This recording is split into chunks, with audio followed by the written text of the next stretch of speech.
Ce tableau statistique montre le taux de réussite au baccalauréat selon la filière et l'origine sociale en 2012.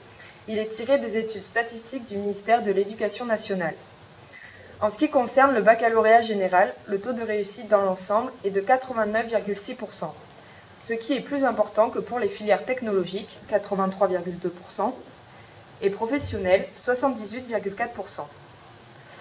Ce document permet de dire que l'origine sociale a une influence sur la réussite scolaire, car dans la filière générale, le taux de réussite est plus important pour un élève ayant des parents cadres ou ayant une profession intellectuelle supérieure, 94,1%, que pour un élève ayant des parents ouvriers, 85,5%, ou sans activité professionnelle, 80%. Ce même schéma est reproduit pour les deux autres filières. En effet, pour les cadres et professions intellectuelles supérieures, le taux de réussite est au-dessus de la moyenne de chaque filière.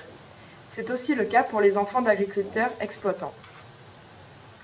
Pour les ouvriers et les sans activité professionnelle, le taux de réussite est toujours inférieur à la moyenne. Maintenant, si l'on ne regarde pas les filières et que l'on regarde le taux de réussite au baccalauréat dans son ensemble, les enfants de cadres et professions intellectuelles supérieures ont toujours un taux de réussite supérieur à la moyenne. Ce taux de réussite est inférieur à la moyenne pour les enfants d'ouvriers ou de personnes sans activité professionnelle.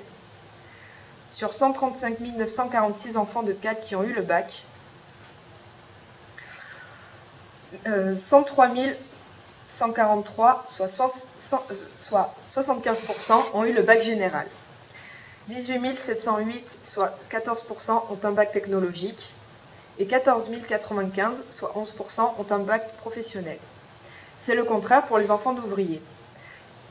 Moins d'élèves ont eu le bac, 105 590.